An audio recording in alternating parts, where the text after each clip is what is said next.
Assalamu alaikum. Welcome to my online session. We have previously discussed that we are going to give you some online sessions for the remaining slides, for the remaining headlines that we were discussing previously in the last lecture. So from here onwards, we will be able to move our discussion ahead with the remaining sections. So stay tuned with me.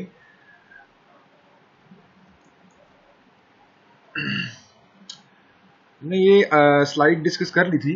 Why do we research, जिसमें हमने validate initiation, improve methods और demands of the job और publication patent की part discuss की थी. अब हम move करते हैं अहेड.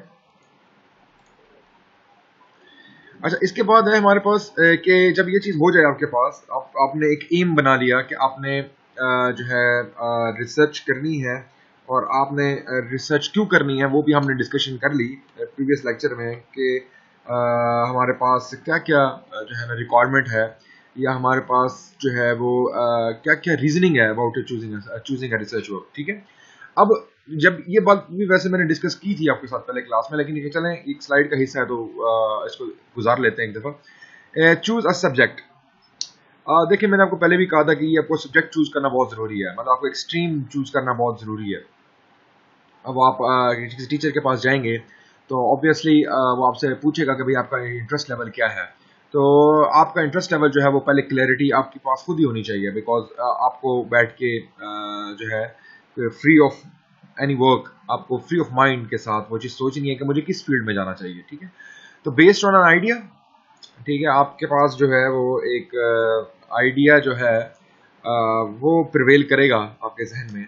तो वो उस आइडिया की बेस पे आपने वो चीज़ जो है ना वो स्प्रेड करनी है. कोई मतलब जैसे फ़र्ज़ करें, मैं ये कहता हूँ कि जैसे हम प्रीवियस डिस्कशन कर रहे थे यही ऑटोमोबाइल्स की, या कोई और आप चलें कोई और ले लेते हैं, मैन्युफैक्चरिंग की ले लेते हैं. आपके पास आइडिया है कि मैं मैन्युफैक्चरिंग में मैं चाहता हूँ कि मैं 6 डिग्रीज ऑफ फ्रीडम के ऊपर काम करूँ. ठीक है. तो मैं 6 एक्सिस के ऊपर काम करूँ, मशीन के ऊपर. तो ये एक आइडिया क्रिएट होगा आपके जहन में, तो फिर आप उसकी बेस पे आप आगे चलेंगे, और बेस्ड ऑन योर एक्सपीरियंस को वो भी लाजमी देखना है. ठीक है. ये नहीं है कि आपने जो है वो अपने एक्सपीरियंस को देखना ही नहीं है. आपका मतलब आपने ये देखना है कि मेरा प्रीवियसली मैं किन किन चीज़ों के ऊपर अपने जॉब सेक्टर में, या कोई रिसर्च वर्क में, या इवन अपने फाइनल ईयर प्रोजेक्ट में जो आपने बीएस में किया होगा, उसमें मैंने किस चीज़ के ऊपर काम किया. तो आप कोशिश करें कि उसके साथ लिंक करें, ताकि आपको जो है ना आसानी रहे. आप जब आगे मूव फॉरवर्ड करेंगे तो it will be easier for you to proceed in the research work. ठीक है. उसके बाद है जी कि बेस्ड ऑन योर रीडिंग. जी, वही बात आ गई कि रीडिंग आप क्या करते हैं. आपने रीडिंग हैबिट्स जो बनाई हुई है, जो आपने जो technical because we are engineers, तो हम मैं engineers technical point of view से बात करूंगा कि आपने कितने ऐसे जो है वो रिसर्च पेपर्स या मैगजीन्स या रिपोर्ट्स या इवेंट्स आपने जो ऑर्गेनाइज करते हैं, या उनके कितने पैम्फलेट्स पढ़े हुए हैं, या उनकी रिपोर्ट्स आपने पढ़ी हुई हैं, उनकी रिपोर्ट्स आपने पढ़ी हुई हैं. ये सारी की सारी चीज़ें जो हैं ये रीडिंग में आएंगी. तो रीडिंग हैबिट जो है ना वो तो बहुत ज़रूरी है. उसके बगैर तो जो है ना रिसर्च वर्क हम अपना जो है ना एम की तरफ मूव भी नहीं करा सकेंगे. ठीक है. तो रीडिंग हैबिट, इसमें नॉवेल्स की बात नहीं आएगी, बिकॉज हम इंजीनियर्स हैं, तो मैं इसलिए इसको ये वाली बात नहीं कर रहा. तो जो न्यू इन्वेंशंस हैं और उसके मुतालिक जो है ना हम देखते हैं, और न्यू इन्वेंशंस के मुतालिक हम जो है ना वो रीडिंग हैबिट अडॉप्ट करते हैं. ठीक है. तो इसमें देखें, इसमें डिपेंड कर सकते हैं कि आपके पास कोई रेफरेंस बुक्स जैसे होती हैं. ठीक है. या बुक्स या रेफरेंस बुक्स, वो भी इसके अंदर आएंगी. तो जो आप अपने इंटेलेक्ट को इम्प्रूव करने के लिए जो है ना आप रेफरेंस बुक्स का डिस्कस करते हैं, या उसकी चीज़ें देखते हैं, या उसको नोट करते हैं. ठीक है. उसके बाद आती है ओरिजिनलिटी. ओरिजिनलिटी ये होता है कि वो जो सब्जेक्ट है या जो चीज़ है उसके अंदर कोई प्लेजराइज्ड वर्क तो नहीं है. ठीक है. पहले से, या मतलब यूँ समझ लें कि उसके अंदर कोई रिसर्च गैप आपको मिल जाएगा कि नहीं मिलेगा. मतलब इतना, दूसरे लफ्जों में मैं अगर इसको उर्दू के लफ्ज़ में बताऊँ, तो इतना खप तो नहीं गया कोई इसमें फील्ड जो है वो इतनी खप तो नहीं गई कि आप जो है ना उसमें ढूंढ ही ना सकें. तो ओरिजिनलिटी जो है ना वो बहुत इंपॉर्टेंट है एक चिप स्प्रेड को चूज करने के लिए, कि उसके अंदर अभी भी इतना पोटेंशियल होना चाहिए कि उसमें से ओरिजिनल चीज़ निकल सके. ठीक है. ये नहीं है कि बस अब आप जो है ना वो कॉपी पेस्ट वाली चीज़ें ही उसमें बच गई और आप उसके बीच में ही चल रहे हैं, ठीक है। तो ये पॉसिबल जो है ना इस तरह ये 3-4 पॉइंट्स जो है ना इसको सोचते हुए आपने एक स्प्रेड को चूज करना है, ठीक है जी। The important features of the research design, अब हम ऐसा ऐसा मूव कर रहे हैं कि रिसर्च डिजाइन जो है आपने जब रिसर्च को एक फॉर्मुलेट करना है, एक डिजाइन की फॉर्मेशन में लेके जाना है, तो सबसे पहले आपके पास अ प्लान होना चाहिए, ठीक है। अ प्लान में हमारे पास specify the sources and the type of information relevant to the research problem, ठीक है। देखिए मैं पिछले वाले लेक्चर में यही बात बताई थी, जब बातों बातों में इसको डिस्कस कर गए थे कि सोर्सेज या रिसोर्सेज होना बहुत जरूरी है, ठीक है। कि आपके पास अगर फर्ज करें कोई ऐसी चीज आप बना रहे हैं तो क्या वो ऐसी चीज है जो कि पाकिस्तान में अवेलेबल ही नहीं है, ठीक है, और वो अपने आपको खरीदनी पड़ेगी, बाहर से लेके आनी पड़ेगी अगर तो आप एक्सपेरिमेंटल वर्क कर रहे हैं। मैं इससे रिलेटेड बात कर रहा हूँ। प्लस दूसरा सोर्सेज में अगर आप सिमुलेशन में काम कर रहे हैं तो आपके पास जो सॉफ्टवेयर है वो ऑथराइज्ड है कि नहीं है, वो रजिस्टर्ड है कि नहीं है। आप वो अगर रजिस्टर्ड नहीं होगा तो उसकी पूरी फीचर्स ही नहीं खुलेंगी, ठीक है। तो सोर्सेज जो है वो उसके मुतालिक भी देखना बहुत जरूरी है, अदरवाइज जो है वो आप उस चीज को सही तरह नहीं देख सकेंगे, ठीक है। तो sources and types of information, अब टाइप ऑफ इंफॉर्मेशन क्या है कि भाई आपके पास उसके कोई डाटा शीट्स या डाटा सेट्स हैं कि नहीं है। अगर कोई आप ऐसा काम करें एक्सपेरिमेंटल, तो जैसे जिस तरह एक सेंसर है, अब सेंसर की डाटा शीट्स अवेलेबल हैं कि नहीं है, या कोई मोटर है, मोटर आपने लगानी है तो उसकी कोई डाटा शीट्स हैं कि नहीं है। तो इस तरह की इंफॉर्मेशन जो रेलिवेंट है वो रिसर्च प्रॉब्लम के साथ आपको पता होनी चाहिए, तो फिर आप प्लान अपना एक बना सकेंगे फाइनली। और सोर्सेज या उससे भी रिलेटेड जो इन्फॉर्मेशन है कि कहाँ से मिलेगा, या कोई ऐसी लैब हो जहाँ पे पूरे पाकिस्तान में या बाहर जो जिसमें आपका काम हो सके, तो ये चीज़ें हैं जो कि आप प्लान का हिस्सा बनेंगी, ठीक है। लेकिन आपको ये पहले देखना पड़ेगा प्लान बनाते हुए अपनी चीज़ों को। A strategy, which approach will be used for gathering and analyzing the data, ठीक है। अब स्ट्रेटजी आपने बनानी है, ठीक है। मतलब कैसे कि आपके पास फर्ज करें आप एक्सपेरिमेंटल वर्क कर रहे हैं, तो अगर आपको रेफर करने की जरूरत है अपने डाटा को, तो क्या आपके पास प्रीवियसली डाटा अभी अवेलेबल है कि नहीं है, ठीक है। अगर है तो फिर आपको वहां से रिलेट करना पड़ेगा। Validation is an important part, research work में वैलिडेशन बहुत इंपॉर्टेंट पार्ट है। तो स्ट्रेटजी आपके लिए बहुत जरूरी है, और आप जो प्लान का ये आपका प्लान का हिस्सा होगा, ठीक है। और इसके अंदर ये भी अप्रोच हम लगा सकते हैं कि आप के पास दूसरे लफ्जों में कोई मेथड्स हैं कि नहीं है उसको सॉल्व करने के, कि आपने ऐसा प्रॉब्लम उठा लिया है जिसके कोई मेथड ही एग्जिस्ट नहीं करते, ठीक है। तो या तो आप फिर नया काम बना रहे हो तो वो पेटेंट्स की शक्ल में चला जाएगा। लेकिन एक स्ट्रेटजी होना बहुत जरूरी है, एक प्लान एंड स्ट्रेटजी। प्लान में आप रिसोर्सेज को चेक करेंगे और स्ट्रेटजी में आप चेक करेंगे कि मुझे उस काम को कैसे एग्जीक्यूट कराना है, ठीक है। ये आपके जहन में होना चाहिए। प्लान में होगा कि उसके लिए क्या क्या चीजें रिक्वायर्ड है, ठीक है। देखिए जी, प्लान में अगर मैं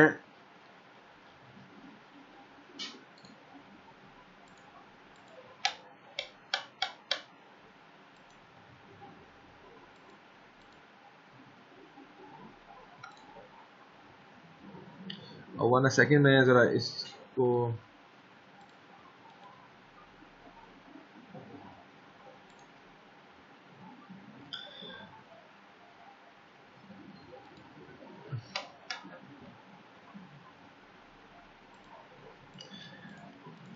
अच्छा जी, देखिए जी, मैं ये कह रहा था कि प्लान जो है आपका, जो भी कोई आपका प्लान होगा उसके अंदर आपके रिसोर्सेज का पता चलेगा कि आपके रिसोर्सेज हैं अवेलेबल कि नहीं, ठीक है। दूसरे लफ्जों में और दूसरे पॉइंट में, प्लान में आपका ये देखना पड़ेगा कि इस रिसोर्स से रेलेवेंट इंफॉर्मेशन अभी आपके पास है कि नहीं है, ठीक है जी।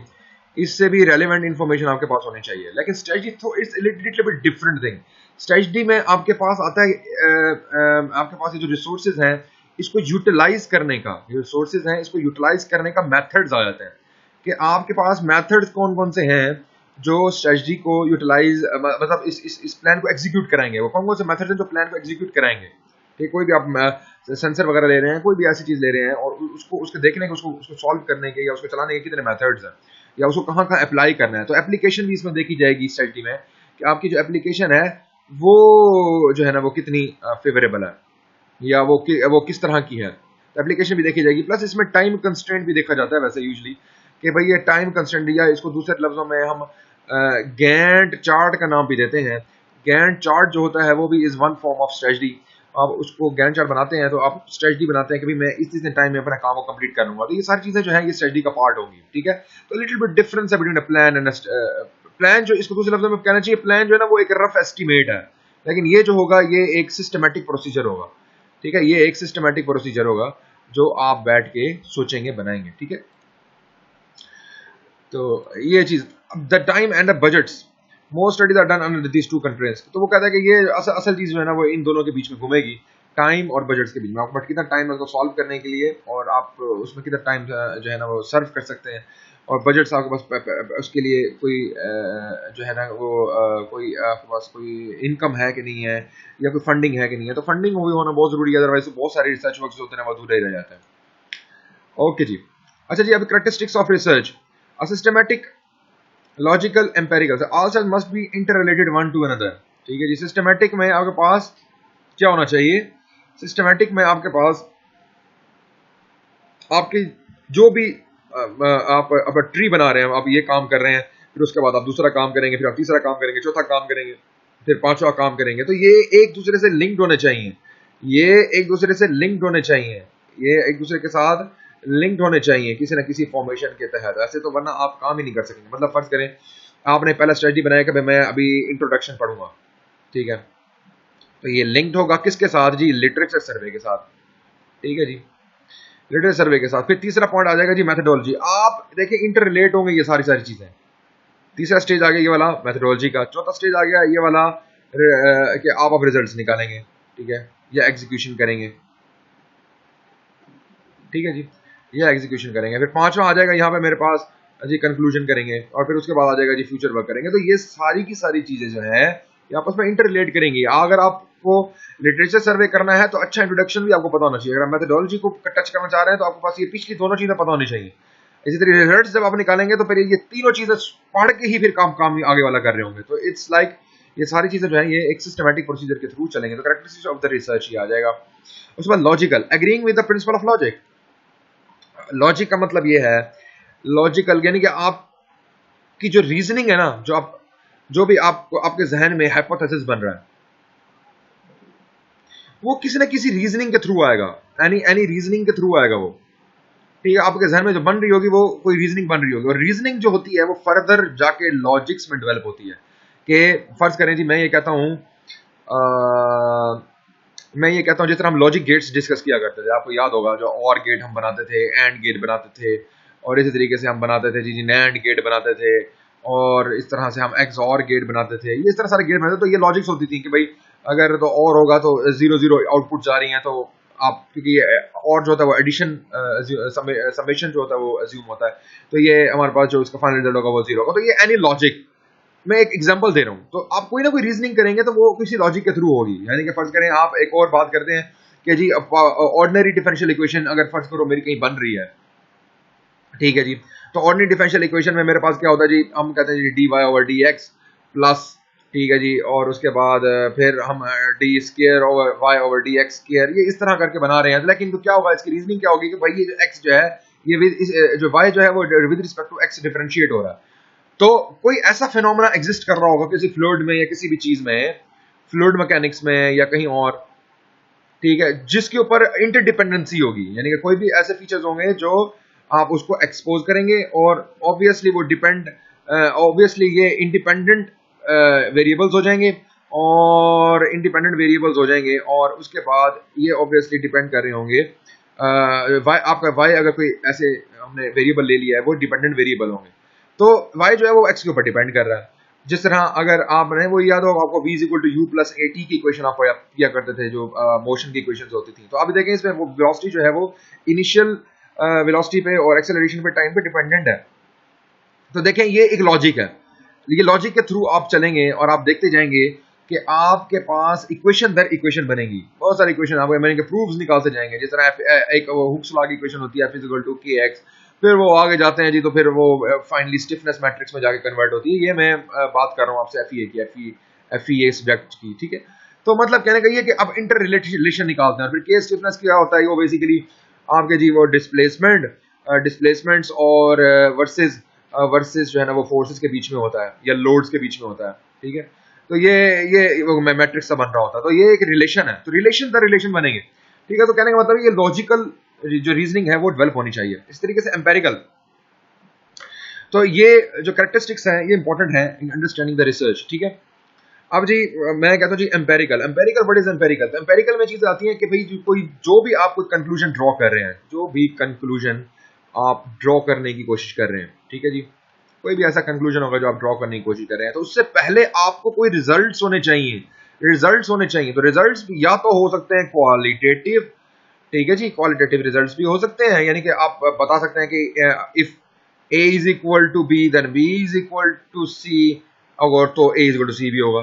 तो मतलब ये इस तरह की कुछ होती है ना, क्वालिटेटिव होते हैं, यानी कि अगर ए हम इस तरह A greater than B, B greater than C, तो हम इस तरह करके जो रीजनिंग बनाएंगे ये क्वालिटेटिव होगी, ठीक है। लेकिन क्वांटिटेटिव क्या होगा जी? क्वांटिटेटिव में आपके पास जो वैल्यूज हैं, वैल्यूज जो है वो आपके पास किसी न्यूमेरिकल वैल्यू के साथ होंगी, यानी कि ए की वैल्यू जो 10 है, बी की वैल्यू जो है वो 10 है। अब देखें जी जो ये दोनों जो है, इसको अगर हम आपस में मल्टीप्लाई कराएं तो हमारे पास 100 आ रहा होगा। अब 100 को फिर कोई और जस्टिफिकेशन दे रहे होंगे, तो मतलब कहने का ये है इसमें कोई ना कोई न्यूमेरिकल वैल्यू आ रही होगी। इसमें जो होगा कंपैरिजन वो उसकी फीचर से रिलेटेड होगा, और फीचर्स जो होंगी वो वर्ड्स में होंगी, ठीक है। तो ये फर्क है थोड़ा सा इसमें, डिफरेंट जो है ना वो ऑब्जर्व आपने देखने के लिए। तो एम्पेरिकल जो होगा उसमें रिजल्ट्स की बुनियाद पे आप कंक्लूजन ड्रॉ करेंगे, ठीक है जी। तो ये कैरेक्टरिस्टिक्स का मतलब है कि ये चीजें आपकी आपकी रिसर्च में आएंगी, ये आपको देखना पड़ेगा। उसके बाद ऑब्जेक्टिविटी। अब आपने जो भी कोई आप रिसर्च गैप फाइंड करने की कोशिश कर रहे हैं, उसका कोई ना कोई ऑब्जेक्टिव होगा, ठीक है। इसमें जी अक्सर दो तीन चीजें हमारे पास आती हैं। तो प्रॉब्लम फॉर्मुलेशन जो है, प्रॉब्लम फॉर्मुलेशन हमने कल भी डिस्कस किया था। प्रॉब्लम फॉर्मुलेशन में आप रिसर्च गैप को आइडेंटिफाई करेंगे, रिसर्च गैप को आइडेंटिफाई करेंगे, ठीक है, कि भाई कौन सा इसमें हम क्या क्या काम कर सकते हैं, ठीक है, और या क्या इश्यूज हैं। बेसिकली इसको इसके अंदर रिसर्च गैप भी करेंगे या इशू एड्रेस करेंगे कि इशू जो है ना वो ये था। तो अब आपने ऑब्जेक्टिव्स की तरफ मूव करेंगे। आप ऑब्जेक्टिव्स क्या होंगे? ऑब्जेक्टिव्स ये होंगे कि भाई मैंने ये भी करना है, मैंने ये भी करना है, मैंने ये भी करना है। तो इसको दूसरे लफ्जों में स्कोप ऑफ प्रोजेक्ट भी कहा जाता है, स्कोप ऑफ प्रोजेक्ट, ठीक है, स्कोप ऑफ प्रोजेक्ट भी कहा जाता है। तो ये इसमें जो चीजें हैं, मतलब फर्ज करें मैं कहता हूं कि जी मेरे पास एक डिवाइस है, मेरे पास एक डिवाइस है, या मैं एक डिवाइस बनाऊंगा जो है ना वो जो है ना वो टेम्परेचर भी डिटेक्ट करेगी, उसके बाद जो है ना वो उसकी ह्यूमिडिटी भी डिटेक्ट करेगी, और जो है ना वो मैं कहता हूँ जी वो उसका जो है ना ह्यूमिडिटी, टेम्परेचर और कोई और फीचर ले रहे हैं जी, विंड स्पीड भी चेक करेगी, ठीक है, विंड स्पीड भी चेक करेगी, ठीक है, या कोई और इस तरह की फीचर आप इसमें ऐड। अब ये जो होंगे ना ये ऑब्जेक्टिव्स होंगे। डिवाइस कौन सी, इशू क्या था जिसकी बेस पे आपने डिवाइस बनानी है, वो बेसिकली प्रॉब्लम फॉर्मुलेशन होगा, ठीक है। तो ये इसके अंदर चीजें हैं। रेप्लिकेबल, रेप्लिकेबल का मतलब क्या होता है कि अब आपकी जो चीज है वो दोबारा तो नहीं आप कहीं बना रहे, रेप्लिकेबल, या आप कोई चीज जो है वो रिप्रोड्यूस तो नहीं कर रहे। हो सकता है एमएस में आप दोबारा चीज रिप्रोड्यूस कर सकते हैं, लेकिन there some be some additional, there some be some additional ingredient in that. Additional ingredient होना लाजमी है, थोड़ा सा लाजमी है कि थोड़ा सा एडिशनल इंग्रेडिएंट होना चाहिए, लेकिन आप रिप्रोड्यूस भी कर सकते हैं। Just for the MS scope की बात कर रहा हूँ, एमएस स्कोप की बात कर रहा हूँ, तो एमएस में आप रिप्रोड्यूस कर सकते हैं, चीज को दोबारा बना सकते हैं, लेकिन उसके अंदर एक एडिशनल इंग्रेडिएंट पुट करेंगे तो वो it will be the addition to your MS work. Transmittable, अब जो आप जो चीज बना रहे हैं वो जो कंसेप्ट है वो ट्रांसमिट भी होगा आगे के नहीं, ठीक है। ट्रांसमिट का मतलब है कि आपका आइडिया जो होगा वो फ्लोट करेगा कि नहीं करेगा, वो आपका आइडिया मार्केट के अंदर फ्लोट करेगा कि नहीं करेगा। तो ये ट्रांसमिट भी, ये भी फीचर होना बहुत जरूरी है। क्वालिटी कंट्रोल, ठीक है, जो आपने जो चीज बनाई है वो क्या क्वालिटी स्टैंडर्ड्स को मीट कर रही है कि नहीं कर रही। अब ये जो क्वालिटी स्टैंडर्ड की बात होगी ना, ये तो एक्सपेरिमेंटल वर्क ही होगा, ठीक है। तो ये इस सूरत हाल में आपका एक्सपेरिमेंटल जो होगा ना वो ही वर्क होगा। एक्सपेरिमेंटल के अलावा इसमें बाकी चीजों में क्वालिटी मेंटेन करना या उसको ऑब्जर्व करना इतना आप ज्यादा नहीं दे सकते, अनलेस एंड अनटिल उसमें कोई मैथमेटिकल कैलकुलेशंस हो। अगर आपने सिमुलेशन में कोई क्वालिटी स्टैंडर्ड चेक करना है तो आपको एक मेथड को दूसरे मेथड के साथ, एक मेथड 1 को वर्सेस मेथड 2 इसके साथ जो है ना कंपेयर करना पड़ेगा on depending upon different things, और वो जो होंगे वो उसके परफॉर्मेंस पैरामीटर होंगे, ठीक है। तो परफॉर्मेंस पैरामीटर्स होंगे, तो ये डिपेंड करता है कि आप जो है ना वो कैसे देख रहे हैं। लेकिन क्वालिटी कंट्रोल सिमुलेशन में कम ही होता है, एक्सपेरिमेंटल में आपके पास बहुत मेथड्स होते हैं, आप उसको चेक कर सकते हैं विद डिफरेंट जो मेट्रोलॉजी के इंस्ट्रूमेंट्स होते हैं उनके साथ। All well designed and conducted research has potential application, ठीक है जी। अब वो कहता है कि जी जो आपने डिज़ाइन की है, जो भी आपने कोई चीज़ डिज़ाइन की है, अब उसका एक पोटेंशियल एप्लीकेशन है, यानी कि वो ऐसे नहीं है कि आपने हवा में बना के छोड़ दिया, यानी कि उसको उसके लिए उसकी एप्लीकेशंस जो हैं वो अच्छी हैं और आपने स्कोप छोड़ दिया दुनिया के लिए। तो ये भी ज़रूरी है कि आपकी रिसर्च जो है वो स्कोप छोड़े दुनिया के लिए, ताकि लोग उसके ऊपर फर्दर काम कर सकें। ये आपके अपने लिए भी बहुत ज़रूरी है कि आप अगर आगे फर्दर भी उसको कंटिन्यू करना चाहते हैं तो आपके लिए भी अच्छा पोटेंशियल हो उस काम के अंदर। ठीक है जी, वही मैं बात बता, ऑब्जेक्टिव्स क्या होंगे? Try to keep this simple, कोशिश करेंगे ऑब्जेक्टिव सिंपल हो। The more variables the more difficulty, कोशिश करें कि ज़्यादा वेरिएबल्स आप उसको इन्वॉल्व ना करें, बिकॉज ज़्यादा वेरिएबल्स होंगे तो वो चीज़ नॉन लीनियरिटी की तरफ जाएगी और आपका काम जो है वो थोड़ा सा कम्प्लेक्स हो जाएगा। In that way you have to go to the optimisation problems. ठीक है, यूज़ द अपॉर्चुनिटी, अब आपने अपॉर्चुनिटी जो है वो उसको यूज़ करना है। ठीक है, और अपॉर्चुनिटी का मतलब क्या है कि आपको अगर फ़र्ज़ करें आपके पास कोई ऐसी लैब है जिसके अंदर कोई इक्विपमेंट पड़ा हुआ है और आप चाहते हैं कि आपका काम कुछ इजी रहे रिसोर्सेज के हवाले से, तो आप उसी अपॉर्चुनिटी को क्लिक करें, उसी में ही अगर आपका गैप है कुछ उस मशीन में कोई एडिशन दे दें, तो this is also MS word. तो अपॉर्चुनिटी जो है वो आपको ग्रैब करनी है कहीं भी हो, अगर या कोई फंडिंग मिल रही हो ऐसी, तो आपने फौरन ग्रैब करना है, तो उसको एज ऑब्जेक्टिव आप ऐड कर सकते हैं। Get help at this stage, अब आपको हेल्प चाहिए इस चीज़ में, इन सारी चीज़ों में, तो आप सीनियर कोलीग्स का डिस्कस करेंगे, एक्सपीरियंस रिसर्चर के साथ डिस्कस करेंगे कि मुझे किस किस तरह का ऑब्जेक्टिव जो है ना वो बनाने पड़ेंगे। देखें, जब हम अपने बच्चों का फाइनल प्रोजेक्ट वगैरह के प्रपोजल लेते हैं तो हम उनको यही चीज़ बताते हैं कि बेटा ये देखें, आप इसको नहीं अभी ऑब्जर्व कर सकते, हमें पता है कि आप ऑब्जेक्टिव्स कितने रखेंगे ताकि इस टाइम फ्रेम में हो भी जाए। ठीक है, और रिसोर्सेज को देखते हुए भी हो जाए। तो ये ऑब्जेक्टिव्स बहुत इंपॉर्टेंट पॉइंट है इस रिसर्च वर्क में, एडिशन है। उसके बाद है literature search, check to see if your idea is original. ठीक है, आप चेक करें कि आपका आइडिया ओरिजिनल है, मतलब आप जब जितनी ज्यादा पढ़ेंगे ना, जितना ज्यादा रीड करेंगे, आपको पता हो जाएगा यार इसमें ये वाला काम पहले किसी ने नहीं किया हुआ। ठीक है, तो आपको पता चल जाएगा कि यार ये इसमें गैप है। गेट आर्टिकल्स, आर्टिकल्स आप फाइंड आउट करें। मैं आपको बताता sciencedirect.com से आप डाउनलोड कीजिएगा, वो क्योंकि वो ही मोस्ट ऑथेंटिक समझे जाते हैं, sciencedirect.com। तो मैं आपको दिखा देता हूँ, वैसे अब तो यहाँ पे मेरे पास एक नेट अवेलेबल है, तो मैं आपको दिखा देता हूँ कि what is actually science direct. आप sciencedirect.com खोलेंगे तो आपको चीज़ें नज़र आ जाएंगी। जब तक वो चलें खुल लेने दें पहले, फिर इसको डिस्कस कर लेते हैं ताकि आपको कोई प्रॉब्लम ना हो।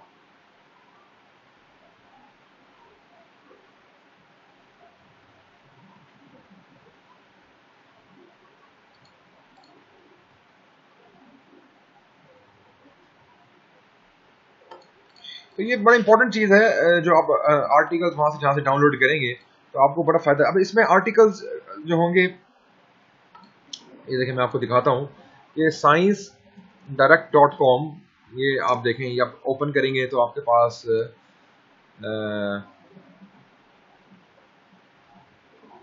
देखिए, वैसे तो आप गूगल पे भी लिखेंगे ना कोई टॉपिक तो उससे रिलेटेड आपको बहुत से टॉपिक्स, बहुत सारे पेपर्स आ जाएंगे। इस पर क्लिक करेंगे तो आपके पास वो सेव होना शुरू हो जाएंगे। तो कीवर्ड्स में देखें, कीवर्ड्स जो है ना ये इंपॉर्टेंट चीज़ है। आप इसमें देखें, मैंने बहुत सारी सर्चेस की हुई हैं सोलर से रिलेटेड, तो आप कुछ भी आप सर्च करना चाहते हैं, मैं फर्स्ट करूँ, मैं कहता हूँ जी सोलर स्मार्ट सोलर सिस्टम से रिलेटेड जो है वो एक हमारे पास जो है वो टॉपिक है।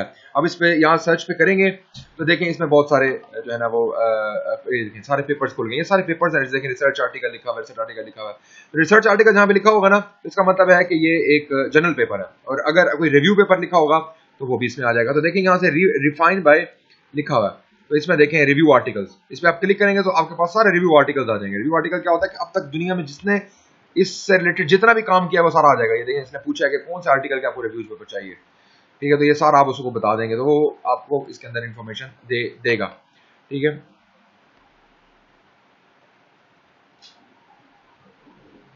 तो देखें यहाँ से आपके पास पब्लिकेशन टाइटल, ये देखें, ये जो होंगे ये सारे जर्नल के हैं, यानी कि renewable and sustainable energy reviews, journal of cleaner production, ये रिव्यूज का है। वैसे ये जो renewable and sustainable energy reviews हैं, इसमें रिव्यू पेपर होते हैं सारे। ठीक है, तो ये जर्नल ऑफ क्लीनर प्रोडक्शन, तो वो कहता है 177 पेपर इसमें पड़े हैं, तो ये ईयर बाय ईयर भी हैं। तो आप सर्च करेंगे तो आपको आ जाएगा। फर्स्ट करें मैं कहता हूँ जी, मैंने इस पर क्लिक किया तो आप क्लिक करेंगे तो आपके पास पेपर एक खुल जाएगा। ठीक है जी, अब इसके अंदर देखें आर्टिकल्स को दो तरह के होंगे। ये एक तो ये होगा कि जो फ्री मिल रहे होंगे, ठीक है, यहाँ पे आ रहा होगा ऑप्शन के डाउनलोड कर लें। एक आ रहा है यहाँ पे परचेज पीडीएफ, तो आपको परचेज करना पड़ेगा, लेकिन परचेज की तो वो बहुत महंगी होते हैं, ये तो हम आप नहीं खरीद सकेंगे। तो इसके लिए आपको क्या करना पड़ेगा, किसी सुपरवाइजर के पास या किसी ऐसे बंदे को जाना पड़ेगा जिसके पास कोई एक्सेस हो इंटरनेशनली, ठीक है। तो वो यहाँ पे जब को अपने अपने अपने उससे लॉगिन करेगा तो यहाँ पे आ जाएगा, यहाँ से लॉगिन करना पड़ता है, तो यहाँ से उसके पास आ जाएगा कि आप जो है ना पीडीएफ डाउनलोड कर लें फ्री में, ठीक है। अगर ये नहीं हो सकता तो फिर आजकल हम वो जो है ना थोड़ा सा ऐसा रास्ता है कि जो अच्छा नहीं समझा जाता, लेकिन हम फिर भी वहां से करते हैं। जिस तरह टोरेंट्स वगैरह होते हैं ना डाउनलोड के लिए, तो इस तरह हमारे पास ये भी होता है साइहब फॉर डाउनलोडिंग, ये भी वेबसाइट है फॉर डाउनलोडिंग द पेपर्स। यहाँ से आप पेपर आपको फ्री मिल जाएंगे। कुछ पेपर्स पढ़े होते हैं, कुछ पेपर नहीं भी पढ़े होते, लेटेस्ट पेपर्स आपको ज्यादातर इधर से डाउनलोड नहीं हो पाएंगे, ठीक है। लेकिन ये है कि आप दूसरे पेपर्स पुराने जो होंगे वो कुछ मिल जाएंगे आपको। यहाँ से आपने ये यूआरएल को कॉपी करना है, जैसे ये है, कॉपी करेंगे, इधर पेस्ट करेंगे, ठीक है, और ओपन करेंगे तो आपके पास वो पेपर खुल जाएगा।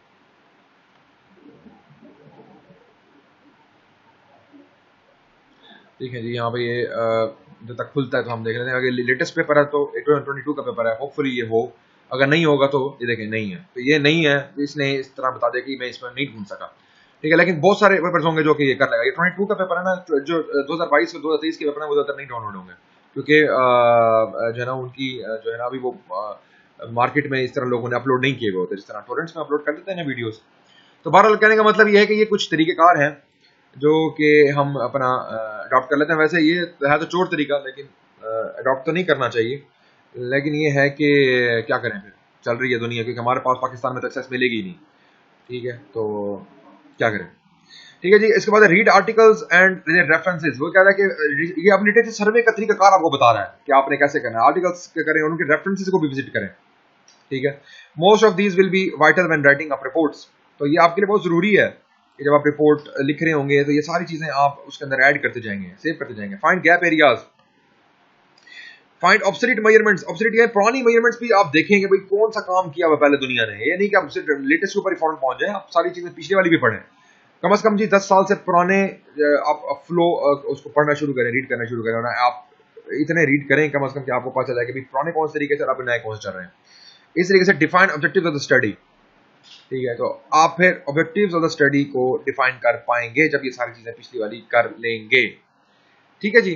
तो ये बड़ा जरूरी है। अब यहाँ पे हमारे पास क्योंकि टाइम यूट्यूब के ऊपर जो है ना अपलोडिंग 30 मिनट्स की भी बहुत ज्यादा अपलोडिंग होगी, तो मैं अभी यहीं पे कंक्लूड कर रहा हूँ इसी स्लाइड के ऊपर। तो इंशाल्लाह जो मैं आपको एक और नेक्स्ट दूंगा, होपफुली मैं इन 2 दिनों के अंदर आपको मजीद दे दूंगा। ये 20 स्लाइड जी हमने पूरी करनी है, ये 20 स्लाइड्स हम कम से कम इसमें पूरी करेंगे, और उसमें मैं कोशिश कर रहा हूँ कि मैं ज़्यादा से ज़्यादा जो है ना वो आपको इंफॉर्मेशन जो है ना दे दूँ, ठीक है। तो अब टिल यहाँ तक इसको मैं क्लोज करता हूँ, तो फिर इंशाल्लाह नेक्स्ट वीडियो में फिर इससे आगे मैं मूव फॉरवर्ड करता हूँ, ठीक है जी।